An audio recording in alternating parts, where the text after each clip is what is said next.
छठ पर्व सूर्य उपासना का पर्व है और सूर्य उपासना को समझने के पहले हमें यह जानना चाहिए कि मनुष्य ने जब अग्नि का आविष्कार किया, आविष्कार का अर्थ है कि जब अग्नि को वो पाया और जब उसके अंदर बोध गहरा हुआ अग्नि तत्व को लेकर के, तब उसे यह बात समझ में आई कि जो सूर्य है वो सबसे ज्यादा साक्षात रूप में अग्नि तत्व को लिए हुए है। और यह बात सही भी है कि अगर सूर्य अपने ताप को ना दे, अपने ताप को प्रस्तारित ना करे भूमि पर, तो कोई भी चीज में अग्नि पैदा नहीं हो सकती। तो सूर्य का जो ताप है वह पुरुष रूपा है, पुरुष की तरह है, और जो अग्नि है वो पृथ्वी तत्व है। इस आधार को और इस अनुभव को जब लोक ने, खासकर भारत ने समझा, तो फिर इसकी उपासना की प्रक्रिया शुरू हुई। तांत्रिक प्रयोगों में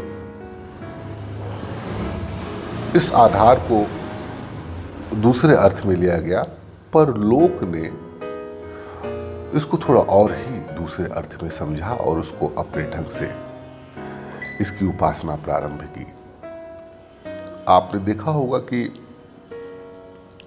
छठ में जो महिलाएं होती हैं वह किसी ऐसे कोई नदी हो या कोई जल का स्रोत हो वहां पर पहुंच करके अपनी उपासना करती हैं, और खासकर पुत्र पुत्रियों के लिए। जो लोग ज्योतिष को जानते हैं वह ये जानते होंगे कि पंचम भाव, पराशरी ज्योतिष के हिसाब से देखा जाए तो जो पंचम भाव है, वैदिक ज्योतिषी जिसे कहा जा सकता है, पंचम भाव है वह पुत्र स्थान होता है, पिता स्थान भी होता है एक तरह से। पिता से पुत्र की यात्रा की तरफ वो जो पंचम भाव होता है देखा जाता है।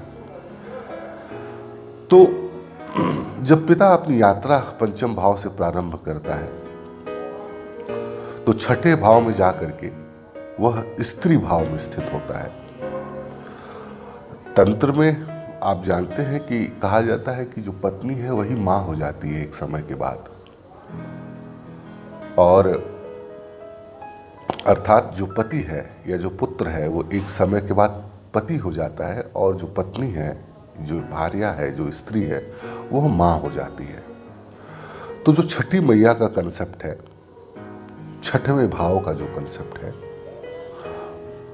वह उस अग्नि तत्व, सूर्य तत्व से लेकर के होता हुआ पंचम भाव में आकर के वह दरअसल समरसता, स्त्रैण भाव और पुरुष भाव की समरसता का द्योतक है।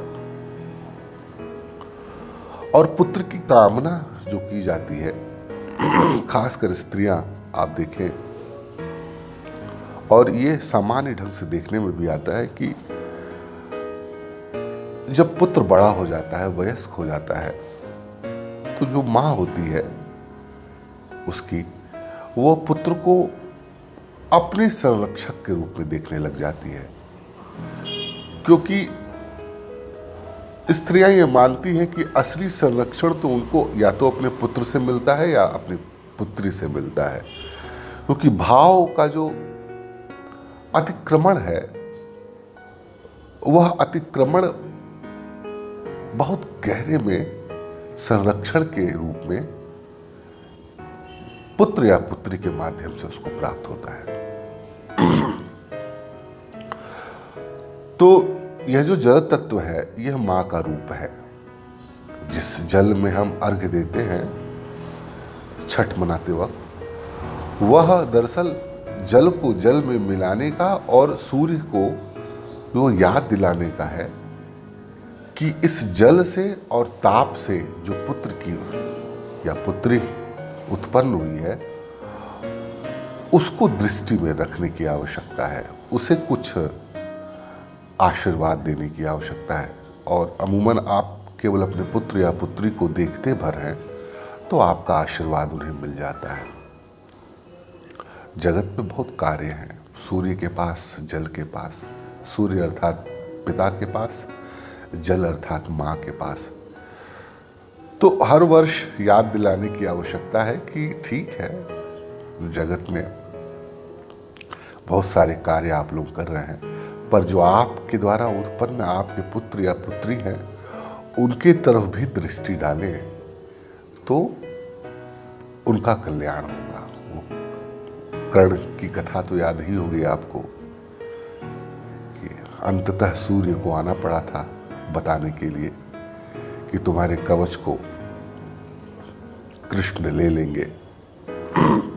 तो अगर दृष्टि नहीं होती कर्ण की तरफ, वो तो रोज ही सूर्य को अर्घ दिया करते थे, रोज ही सूर्य उपासना किया करते थे। लेकिन विशेष दृष्टि जब हुई तो सूर्य को आना पड़ा कर्ण के पास बताने के लिए। हमारे पास यही दो तत्व ऐसे महत्वपूर्ण हैं हमारे शरीर में, जिनको समझ लेने से तंत्र की यात्रा शुरू हो जाती है। अगर हम अपने अग्नि तत्व को, अपने सूर्य तत्व को, अपने जल तत्व को समझ लें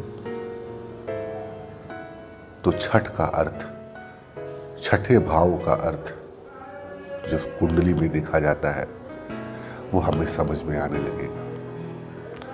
छठ पर्व पे 1-2 दिन, कल ही था छठ, बीत चुके हैं। सभी लोगों को छठ की शुभकामनाएं। छठ शुभ हो। धन्यवाद।